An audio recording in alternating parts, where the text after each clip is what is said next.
नमस्कार, आपका बहुत बहुत स्वागत है। वक्त हो गया है बिग डिबेट का। शाम के 7 बज चुके हैं और हम आपको बताएंगे कि मध्य प्रदेश में क्या कुछ चल रहा है और मध्य प्रदेश में कौन कौन से मुद्दे हावी हैं।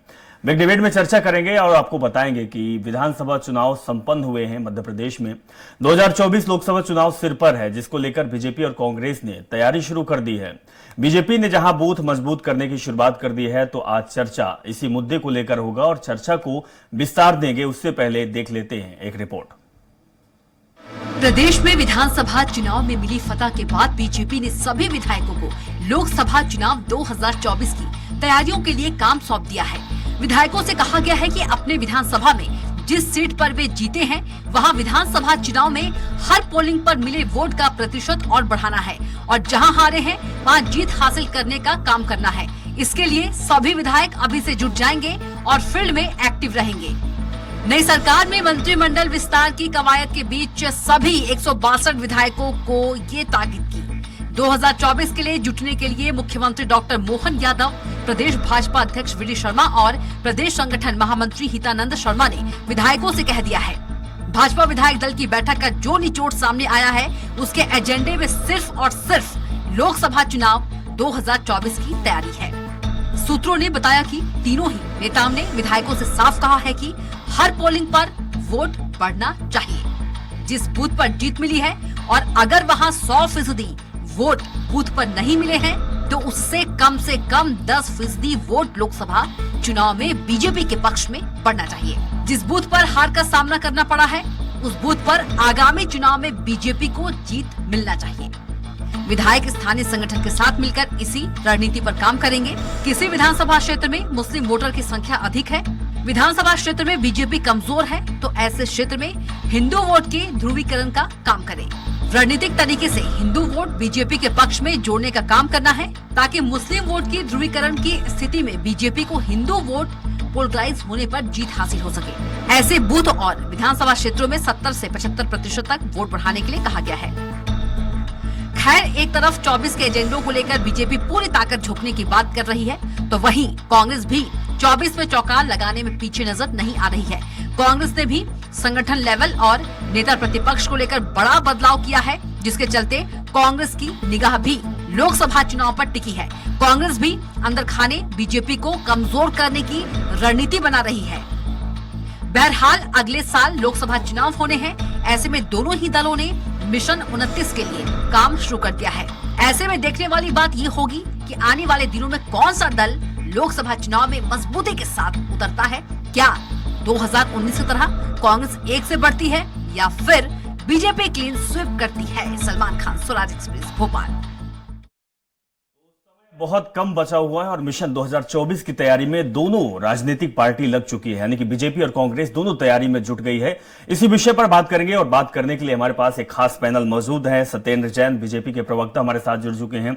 सत्येंद्र जी, आपका बहुत बहुत स्वागत है। फिरोज सिद्दीकी जी हमारे साथ जुड़े हुए हैं, कांग्रेस पार्टी के प्रवक्ता हैं। आपका भी सर बहुत बहुत शुक्रिया, आप हमारे साथ जुड़े। दिनेश निगम जी, वरिष्ठ पत्रकार, हमारे साथ जुड़ चुके हैं। दिनेश निगम जी, आपका भी बहुत बहुत स्वागत है।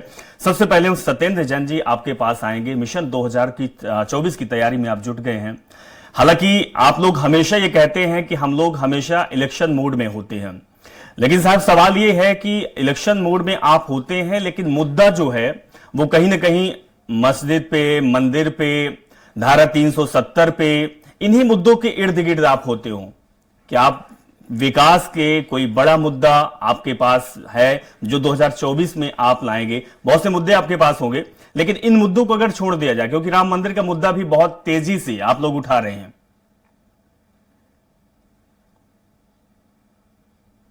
जनता पार्टी तो सतत कार्य करती है और विकास की जो चुनाव है ना, हम लोगों के पास इतना काम हमने करा है हर जगह, तो कोई विपक्षी दल ठहरता नहीं है। दरअसल विकास की बात करें और जो जिस प्रकार से कहते थे ये लोग ही कि धारा 370 की बात करें, तो अब देखिए सुप्रीम कोर्ट ने भी कह दिया धारा 370 बिल्कुल सही थी और वो सही किया हटा करके, और उसको हटा करके ही बता दिया। गुलाम नबी आजाद जी तो कहते थे कि 200 साल तक भी धारा 370 नहीं हट सकती। फारूक अब्दुल्ला जो है वो कहते थे कि 20 बार भी अगर भाजपा आ जाए या 20 बार से ज्यादा भी अगर भाजपा सरकार में आ जाएगी तो भी कभी 20 दफे भी आ गई तो भी नहीं हट पाएगी। तो यहाँ जो वो मुफ्ती है वो कहती थी कि कंधे उठाने के लिए, तिरंगा उठाने के लिए कंधा नहीं मिलेगा। तो ऐसी कोई बात नहीं आई। तो देखिए, हम तो राष्ट्र एक भारत श्रेष्ठ भारत को लेके चले हैं, वो हमारा मिशन है। हम रहें ना रहें, ये देश रहना चाहिए और हम देश नहीं झुकने देंगे, तो देश को झुकने नहीं देंगे, शीश नहीं अपने देश के लिए। तो यही बात है हमारे अटल जी ने भी कही और यही बात हमारे प्रधानमंत्री मोदी जी ने कही। और देखिए, हमारा 1952 से ये लक्ष्य था कि धारा 370 हम हटा के रहेंगे। 1952 में जब जनसंघ की स्थापना हुई, तब से लेकर के 1952-51 से जब से लेकर के आज तक हमने कभी उसको छोड़ा नहीं था। और जैसे हमें 2019 में हमें ये अवसर मिला, हमने 5 अगस्त 2019 को ये प्राप्त किया, तो अगर चाहते तो हम उसको लिंगर ऑन करते रहते, या राम मंदिर के लिए कोर्ट को हमने, जो सरकार का जो कार्य होता है, उस सरकार ने पूरा कार्य किया, कोर्ट के लिए सहयोग प्रदान किया, और जिसके कारण ट्रस्ट बनाओ, ट्रस्ट बन के आज मंदिर भी निर्मित हो गया। जो लोग कहते थे कि भगवान राम काल्पनिक हैं, राम होते नहीं है, भगवान आतंकवादी है, हिंदू आतंकवादी होता है, सनातन जो है। जैन साहब ये कौन कहता था? जैन साहब ये कौन कहता था कि हिंदू आतंकवादी होता है, भगवा होता नहीं है, राम हमारे देश के नहीं? ये कौन कहता था? देखिए, यह कांग्रेस कहती थी, कांग्रेस के नेतागण कहते थे भगवा आतंकवाद। आपने देखा होगा। क्या कांग्रेस पार्टी ये नहीं चाहती थी कि राम मंदिर बने अयोध्या में? बिल्कुल, कांग्रेस ने कभी नहीं चाहा। कांग्रेस सिर्फ वोट करना चाहती थी। कांग्रेस ने यही सिर्फ खेला है उसके नाम पर, जो कोर्ट के आदेश से ही गेट दरवाजे खुले थे। और क्यों, जब 1974 में जब उसकी खुदाई हुई तो उसमें खंभे निकल आए थे, तो क्यों काम रोक दिया गया था? इंदिरा जी की सरकार थी। और उसके बाद 1993 में तो उन्होंने कहा कि मस्जिद का स्ट्रक्चर फिर से बना देंगे। नहीं तो जैन साहब, क्या जब 93 में बाबरी मस्जिद का विध्वंस हुआ था, मूर्खों जैसी, जब 1993 में राम मंदिर का मुद्दा उठा था, बाबरी मस्जिद को विध्वंस किया था, कांग्रेस पार्टी का सपोर्ट नहीं था? देखिए अभिषेक जी, बिल्कुल, ये आपको देख लीजिए, पीवी नरसिम्हा राव सरकार ने क्या एफिडेविट दिया था, आप ऑन रिकॉर्ड है, और जो मैं कह रहा हूँ ये भी रिकॉर्ड में है। मैंने कहा ना, जब इंदिरा गांधी सरकार 1973-74 की बात है, 74 में जब खंभे खुदाई हुई तो खंभे निकल आए उसमें से कुछ। अरे मूर्खों जैसी बातें मत करो बड़े भाई, क्यों मूर्खों जैसी बातें कर रहे हो, अपना मजाक उड़वा रहे हो। ये रटी रटाई बातें मत करो। वो सुप्रीम कोर्ट के निर्णय को, जो सुप्रीम कोर्ट का फैसला है, उसको क्या भारतीय जनता पार्टी बदल लेगी? सिद्दीकी जी आपके पास आएंगे। जैन साहब समझ में नहीं आता, इनको ऐसे थोड़ी बोलने दिया जाएगा। शुरू होगा रट के आ गए। सिद्दीकी साहब थोड़ा सा रुकिएगा, आपके पास वापस आएंगे। सिद्दीकी जी आपके पास आएंगे। जैन साहब ये बताइए, सरकार लगातार 9.5 साल हो गई आपकी जैन साहब फिर से बना देंगे। जैन साहब ये बताइए कि 9.5 साल सरकार केंद्र में आपकी चल रही है, मध्य प्रदेश की बात करें तो लगातार 20 साल से सरकार आपकी है। ये जो 2 मुद्दे हैं, 2 चीजें हैं, आप राम मंदिर को लेकर चल रहे हैं, आप मुस्लिम और हिंदू की राजनीति कर रहे हैं, क्या इनके अलावा राजनीति में इतना सारा काम आपने किया तो नहीं है?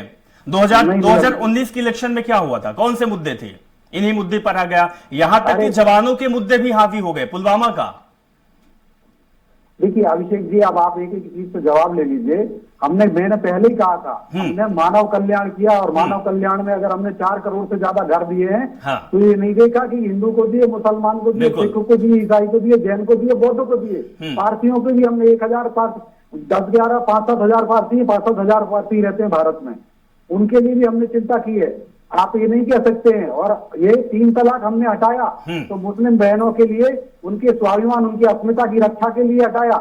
और अगर हमने 11 करोड़ से ज्यादा शौचालय बनाए, तो शौचालय भी कहते थे शौचालय की चौकीदार है, गाली देते थे शौकीदार चोर है, शौचालय की चौकीदार, तो हम गर्व से कहते थे कि हाँ, हम महिलाओं की, हमारी बहनों की अस्मिता की रक्षा करने वाले चौकीदार हैं। हमने 11 करोड़ से ज्यादा शौचालय दिए। और मैं वही बात कह रहा हूँ, सनातन के बारे में ये कह रहे हैं, कालनेमी है, पाखंडी है, ये मारीची है, कालनेमी है, पौंड्रक है। ये बिल्कुल आज की स्थिति में वस्तुतः चरितार्थ होता है। ठीक है जैन साहब, हम यही चाहते हैं कि आपने राज्य में भी काम किया है, केंद्र में भी काम किया है, स्वच्छता में आपका काम वाकई बहुत अच्छा काम किया है, सड़कों पे काम किया, बहुत सारे आपने काम किया, उन कामों को गिनाइए। आस्था की बात राजनीति में कहां से आ जाती है? आस्था एक अलग मैटर है साहब, और राजनीति एक अलग है। सिद्दीकी जी आपके पास आएंगे। 2024 की तैयारी में आप भी जुट गए हैं, ऊपर से लेकर दिल्ली से लेकर भोपाल तक। ठीक है जैन साहब, सिद्दीकी से सवाल ले, सिद्दीकी जी सवाल लेते हैं। जैन साहब थोड़ा सा धैर्य रखिए, सुनिए। मैंने उत्तर दिया है उसका। ठीक है जैन साहब, आपने उत्तर दिया है, आपने अच्छा उत्तर दिया। सिद्दीकी जी की बात सुन लेते हैं जैन साहब। जैन साहब, लेकिन सिद्दीकी जी हमारी की बात अगर- सुन लेते हैं। 2024 का मुद्दा हमारा था, मिशन 2024, क्योंकि राम मंदिर का मुद्दा बहुत चल रहा था, इसलिए आपसे सवाल पहले यही किया कि आस्था और राजनीति को अलग करके आपने बहुत काम किया भी है, उन कामों को आप रखिए, 2024 की इलेक्शन में रखिए। सिद्दीकी जी, आपके पास क्या मुद्दे हैं? 2023 विधानसभा चुनाव हुए, करारी हार मिली 3 राज्यों में जहां आपकी सरकार 2018 में जीती थी। दिल्ली की बात करें, चाहे आपके जो पार्टी के केंद्रीय नेतृत्व है, हाईकमान है, कुछ ऐसा समझ में नहीं आता कि कुछ बड़े मुद्दे को लेकर काम कर रहा है या काम किया जा रहा है। भारत जोड़ो आंदोलन आपका सफल रहा है, लेकिन उसके सहारे भी आप विधानसभा चुनाव जीत नहीं पाए। 2024 में आपकी तैयारी कैसी? देखिए, लोकसभा के अगर वोटों की बात की जाए तो भारतीय जनता पार्टी से 9 लाख वोट जो हैं, अगर लोकसभा के परिप्रेक्ष्य में बात की जाए तो ये जो 5 राज्यों के चुनाव है, हमको 9 लाख वोट ज्यादा मिला भारतीय जनता पार्टी से।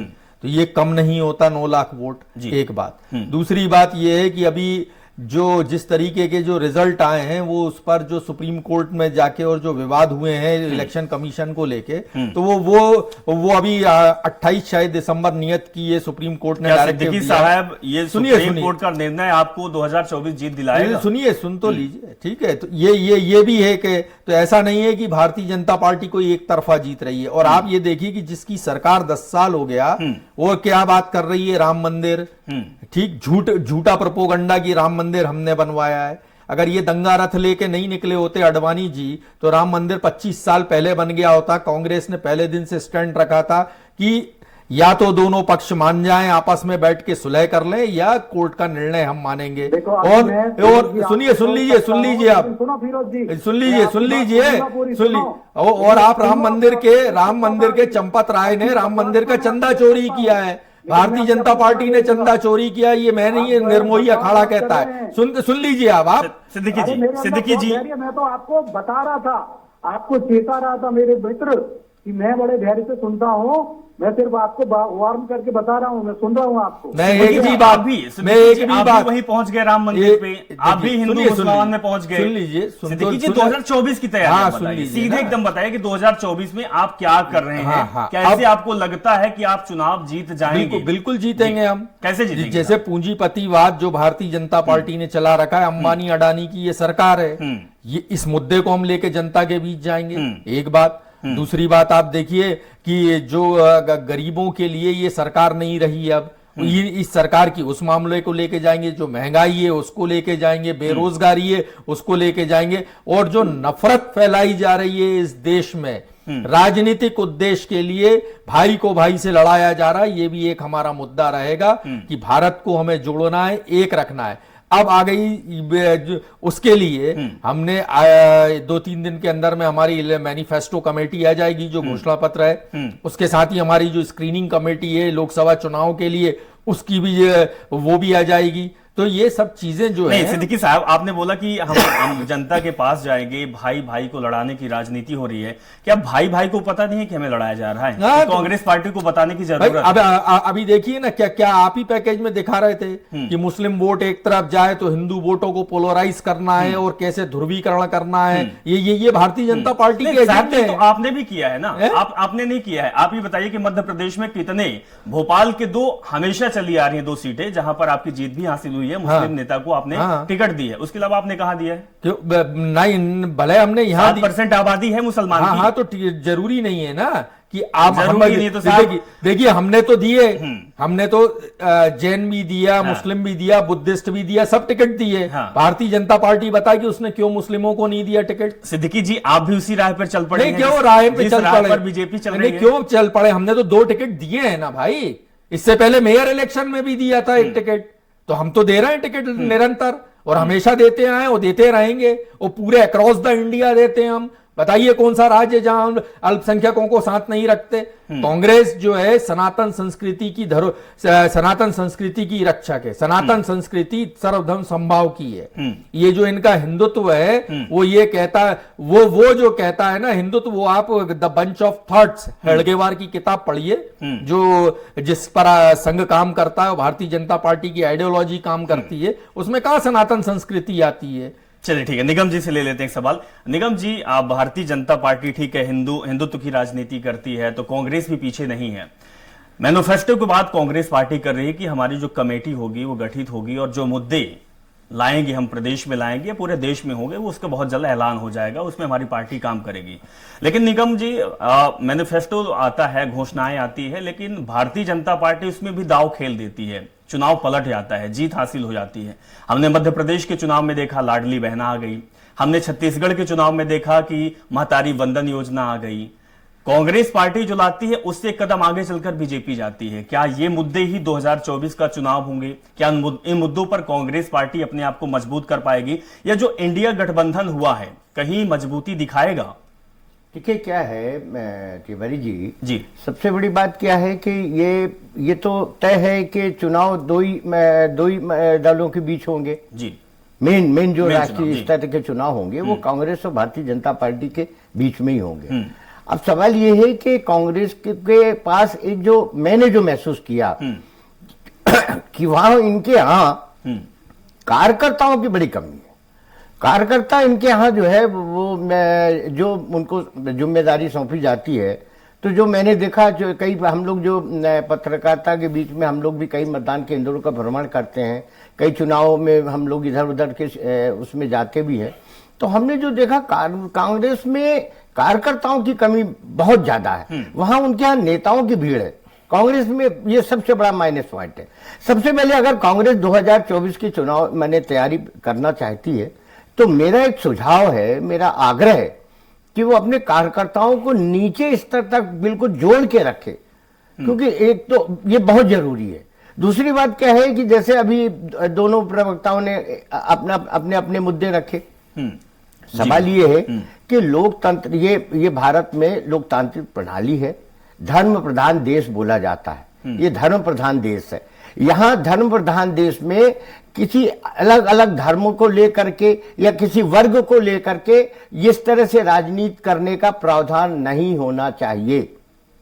सीधी सी बात ये, क्योंकि क्या है, ये धर्म प्रधान देने, यहाँ सभी धर्मों के लिए छूट है भाई, सब अपने अपने धर्म अपना रहे हैं। आप एक वर्ग विशेष को लेकर के राजनीति कर रहे हो और आरोप प्रत्यारोप लगा रहे हो, और उसके दम पे आप चुनाव जीतने की बात करो। ये दोनों दल कोई भी हो, मतलब मैं किसी पर्टिकुलर आदमी के लिए नहीं कह रहा हूं। तो ये इससे हट करके उनको तो ये बताना चाहिए कि आने वाले 5 साल में अगर हमारी लोकसभा में हमको पुनः बहुमत मिला या हमें कांग्रेस को मिला, तो हम भारत की जनता के लिए ये योजनाएं लागू करेंगे। ये जो पेंडिंग योजनाएं हैं इनको हम ऐसे बढ़ाएंगे, बेरोजगारों को हम कैसे रोजगार के साधन जुटा पाएंगे, महंगाई में हम कैसे कंट्रोल कर पाएंगे, ये मुद्दे रखना चाहिए। बहुत अच्छे सुझाव आपने दिया। इनसे हट करके ये जो आरोप प्रत्यारोप की राजनीति चलती है, इसमें कोई सार्थ नहीं। देखिए मैं आपको बताऊं, क्योंकि ये नियम भी है कि आप अपने पब्लिक के बीच में अगर आप कोई अपना एजेंडा रखते हैं, अपना मैनिफेस्टो रखते हैं, तो उसमें आप ये बताएंगे कि आप उसके लिए ये प्रावधान जो आप करने जा रहे हैं, इसके लिए आप फंड कहां से लाएंगे। ऐसा तो नहीं कि आप जो है जनता के ऊपर ही थोप दें, महंगाई को और डबल महंगाई कर दें। तो ये सब बिंदु पहले से नियम कानून बने हुए। ये आपने बहुत बड़ी बात दी। सवाल ये है उसका इंप्लीमेंट कराने। निगम जी, जैन साहब से सवाल यही ले लेते। बहुत अच्छा मुद्दा आपने रखा है। बहुत जैन साहब, ये बताइए कि आपने लाडली बहना का जिक्र कर दिया। 20 साल से सरकार आप चला रहे हैं, आपकी पार्टी चला रही, कर्जे में सरकार है, सोर्स ऑफ इनकम, सोर्स का पता नहीं है कि सोर्स कहां से आएगा, कर्जा लगातार बढ़ता जा रहा है, घोषणाएं बहुत बड़ी बड़ी हो रही है, किसानों के लिए घोषणाएं कर रहे हैं, औरतों के लिए, महिलाओं के लिए कर रहे हैं, लाडली बहना अपने आ गई है। क्या आपको लगता है कि ये घोषणाएं 2024 आपको चुनाव जिता देंगी? क्योंकि जनता भी तो जानती है कि सरकार कर्जे में है और लगातार कर्जे में है। अब तो जनता ये भी सस्पेंस में है, असमंजस में है कि क्या लाडली बहना का लाभ है हमें मिलेगा कि नहीं मिलेगा। देखिए अभिषेक जी, जहां आपने लाडली बहना का लाभ कहा, तो माननीय मुख्यमंत्री जी ने सदन में ही कहा है कि महिला सशक्तिकरण का जो महायज्ञ है वो चलता रहेगा, और मध्य प्रदेश सरकार की कोई ऐसी स्थिति नहीं है, सरकार के पास बहुत पैसा है और आगे भी रहेगा। जैन साहब, जो निगम जी ने एक बात कही है कि एक रोड मैप तैयार होना चाहिए, उसकी जानकारी देनी चाहिए कि कहां से आएगा। मैं दे रहा हूं, आप मुझे बोलने तो दीजिए। आप पहले भी बोले, आप सुनिए तो मेरी बात। जी जैन साहब, रखिए अपनी बात। सारा रोड मैप है, मैं वही बोलता हूँ, मैं कचरा बोलता ही नहीं, बकवास बोलता ही नहीं हूँ मेरे मित्र। ठीक है जैन साहब, यही आपसे उम्मीद है। आप सुनिए तो देखिए, आप you will get everything from my word. जो मैं बता रहा हूँ आपको कि हमने जो हमारे मुख्यमंत्री जी जो है, यशस्वी मुख्यमंत्री, मैं कह रहा हूँ ना कि वो विक्रमादित्य की तरह एक कुशल प्रशासक सिद्ध होंगे। और उन्होंने स्वयं विधानसभा में कहा, कांग्रेस की मित्र जो सबने इन्होंने उठाया था बात, उन्होंने कल ही बताया कि भाई सारी योजनाएं चलेंगी और लाडली बहना से लेके लाडली लक्ष्मी और ये सब जो 15 महीने में इन्होंने तो बंद कर दी थी, 15 महीने की काट की आंडी वाली सरकार में एक लाडली लक्ष्मी नहीं बना पाए थे, हम 45 लाख बना दिए। हमने 70 लाख से ज्यादा बेटियों को, बच्चों को साइकिल वितरित कर दी, 10,000 के करीब स्कूटी दे दी, 4.5 लाख छात्रों को, छात्राओं को हमने लैपटॉप दे दिए, 3.5 लाख छात्र छात्राओं को हम उनको निःशुल्क जो उच्च शिक्षा होती है जिसमें मेडिकल MBBS की पढ़ाई होती है, इंजीनियरिंग की पढ़ाई होती है, वो दे दी। हमने 50% शिक्षक वगैरह भर्ती में जो उनको आरक्षण दिया हुआ है, 30% पुलिस वाली भर्ती में भी आरक्षण हमने दिया हुआ है बहनों को। इस प्रकार के महिला सशक्तिकरण के अनेक कार्य किए। और जो आपने वित्तीय व्यवस्था की बात की, तो वित्त भी हमारा बहुत अच्छा है। और जिस प्रकार से आज लगभग 15 लाख करोड़ की GDP है मध्य प्रदेश की, ये कोई 70,000 करोड़ की GDP नहीं है जो माननीय दिग्विजय सिंह जी के वंटर्ड हार जिनको हम कहते हैं, उस समय थी 70,000 करोड़ की। ये अर्थव्यवस्था सुदृढ़ है। और आज जो कर्ज लिया गया है वो मात्र 25 से 26% है GDP के, जो कर्ज है 3.5 लाख। जैन साहब देखिए, मैं भी मध्य प्रदेश का नागरिक हूं, मैं भी मध्य प्रदेश का नागरिक हूं और मेरे ऊपर भी आपके सरकार के द्वारा 55,000 के लगभग कर्ज लिया गया है। मेरा आपसे सवाल है कि मेरे ऊपर कर्ज क्यों लिया गया? देखिए, कर्ज का सवाल आपका जो है, जब भी विकास कहीं आप पढ़ेंगे तो अभी जैसे अमेरिका की जितनी GDP है ना, उससे डबल का कर्ज हो गया वहां पर। मैं अब उस पर नहीं जाऊंगा, भारत में ही रहूंगा। मैं बता दूं कि जो जब अर्थव्यवस्था बढ़ती है, अगर ऐसा नहीं कि अर्थतंत्र नहीं बढ़ा हो, सन 2000 में हमारे पास मात्र 6,000 करोड़ रुपए आते थे। 2003 के जो पूरा समग्र राजस्व प्राप्त होता था वो 10-11 हजार करोड़ होता था। तो राज्य का जो सकल राजस्व था वो 6,000 करोड़ का था, सुनिए आप। और आज यही राजस्व हमारा जो है लगभग 2.25 लाख करोड़ से ज्यादा का है। तो ऐसा नहीं है, हमने राजस्व भी बढ़ाया है। और जो मैं बात कह रहा हूं, जब भी विकास कार्यों के लिए काम किया जाता है तो उनके लिए ऋण दिया जाता है। और आज भी ऐसा नहीं कि GDP के 50% हो गया हो कर्ज को नापने के लिए अर्थव्यवस्था में। और आज बात और मैं बता दूं आपको, FRBM एक टर्मिनोलॉजी होती है। FRBM एक्ट को भारत के अंदर कोई लाया, राज्यों के अंदर जो फिस्कल रिस्पॉन्सिबिलिटी का वित्तीय संयोजन समंजन करने का काम, वित्तीय नियंत्रण करने का काम किया गया, तो माननीय अटल जी की सरकार में लेके आए। ठीक है, सिद्दीकी जी सवाल ले लूं, लेकिन निगम जी कितना इत्तेफाक रखते हैं? मैं तिवारी जी जैन साहब से पूछना चाहता हूं। जैन साहब मुझे एक बात बताइए, आप ये बताइए, अभी आपने वित्तीय की बात करी, आपके नॉलेज में यह है कि माननीय प्रधानमंत्री मोदी जी ने जब आर्थिक स्थिति देश की थोड़ा डामाडोल हुई थी तो मनमोहन जी से वो सलाह लेने गए थे, आपको याद है? मनमोहन जी ने इससे वो आर्थिक स्थिति के बारे में उन्होंने सलाह मशविरा किया था, क्यों किया था? अगर ऐसी ही बात थी तो वो साधन जुटाए जा सकते थे। नहीं, देखिए, अब ये जो है वो तो सबसे लेते हैं सलाह है, लेकिन देखिए जो मनमोहन सिंह जी की जो सरकार रही उस समय एक बात और है निगम जी, जो बैंकों को फोन बैंकिंग के जरिए पैसा ट्रांसफर कर दिया, उद्योगपतियों की गोद में बैठ गई थी कांग्रेस की सरकार 10 साल की UPA की। और जो बैंक NPA था वो 18 लाख। जैन साहब, आपके सरकार में भी तो बहुत सारे जो उद्योगपति उनका कर्जा माफ हुआ है, देश छोड़ के चले गए, उसमें कोई पहल की। सिद्दीकी जी, ठीक है जैन साहब, अब सिद्दीकी जी भी बैठे हुए बहुत टाइम से धैर्य रखे हुए हैं। सिद्दीकी जी, आप ये बताइए कि आप जिस नाव पे सवार हैं, 2024 की तैयारी आप कर रहे हैं, जो मुद्दे, जैन साहब एक मिनट समय दीजिएगा। सिद्दीकी जी, सवाल ये है कि जिस नाव पे आप सवार हैं, 2024 की तैयारी में है कि आप पार कर जाएंगे, क्या आपको लगता है कि आप जो संगठन में बदलाव प्रदेश में कर रहे हैं, आपने अध्यक्ष चुना दिया नया, आपने नेता प्रतिपक्ष नया चुनाव कर दिया, क्या लगता है कि पार लगा पाएंगे?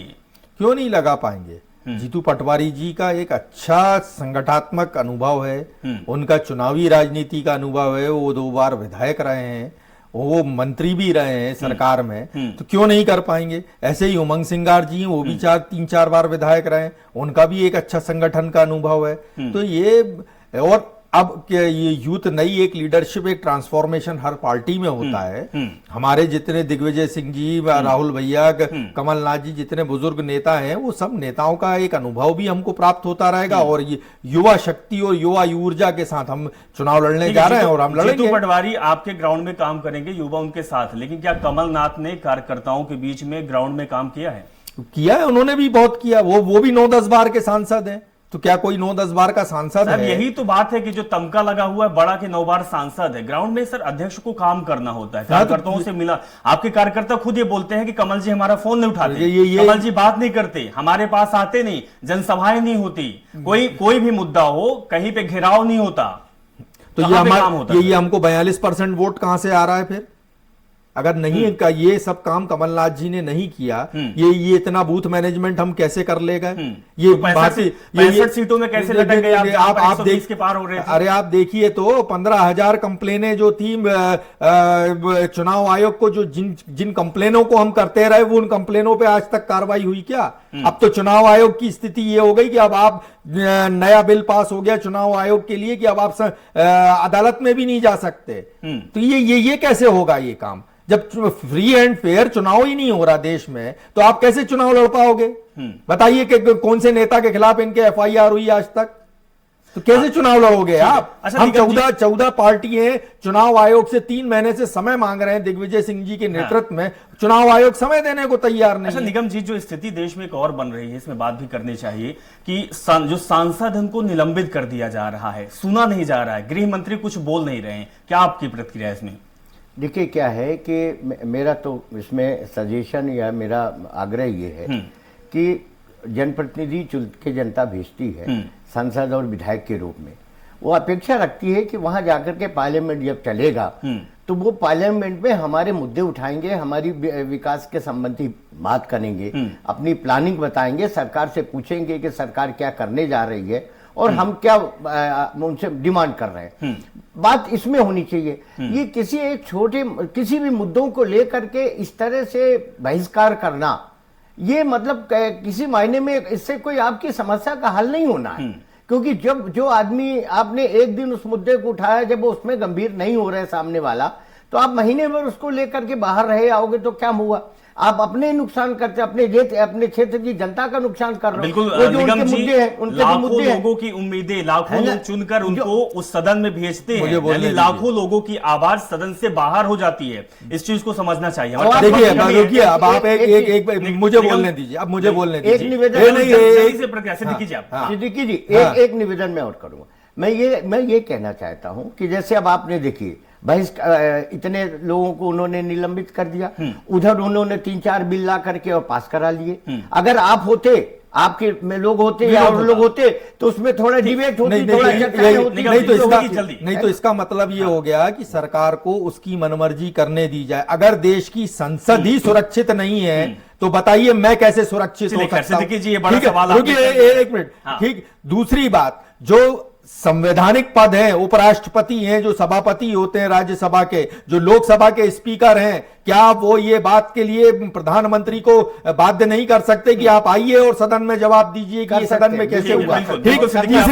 तीसरी बात, कोई भी स्पीकर है इस देश का, क्या स्पीकर को यह अधिकार है कि अगर आपने फांसी का कानून है, राजद्रोह का कानून है, बिना चर्चा के, बिना विपक्ष के पास हो जाए? तो क्या ये ऐसे लोकतंत्र चलेगा? क्या ये बनाना रिपब्लिक है ये देश? सिद्दीकी जी, जो देश में चल रहा है यही तो ये बनाना रिपब्लिक है क्या? मैं ये बात कर रहा हूं, क्या ये हमारे बलिदानी, हमारे क्रांतिकारियों ने इसलिए जान दी थी क्या कि आप बनाना रिपब्लिक बना देंगे इस देश को? सिद्दीकी जी, वक्त हमारे पास बहुत कम है, बहुत बहुत शुक्रिया, आप हमारे मेहमान जुड़े और संवाद हुआ। लेकिन 2024 मिशन में भारतीय जनता पार्टी और कांग्रेस पार्टी दोनों जुट गई है। 2024 के मुद्दे लगातार हावी हो रहे हैं। हालांकि देश में बहुत सारी तस्वीरें भी निकल कर आ रही है। एक तस्वीर बदलाव की आ रही है तो दूसरी तस्वीर आरोप लग रहा है कि तानाशाही चल रही है देश में। लेकिन कुछ नहीं, 2024 का चुनाव चल रहा है, ये तो साफ है। अब इस चुनाव में कौन कितना अपने आप को अच्छा साबित कर पाता है, कौन जनता के बीच पहुंच पाता है और जनता किसको सपोर्ट करती है, आने वाला वक्त जरूर बताएगा। फिलहाल इस कार्यक्रम में इतना ही। शुक्रिया, नमस्कार।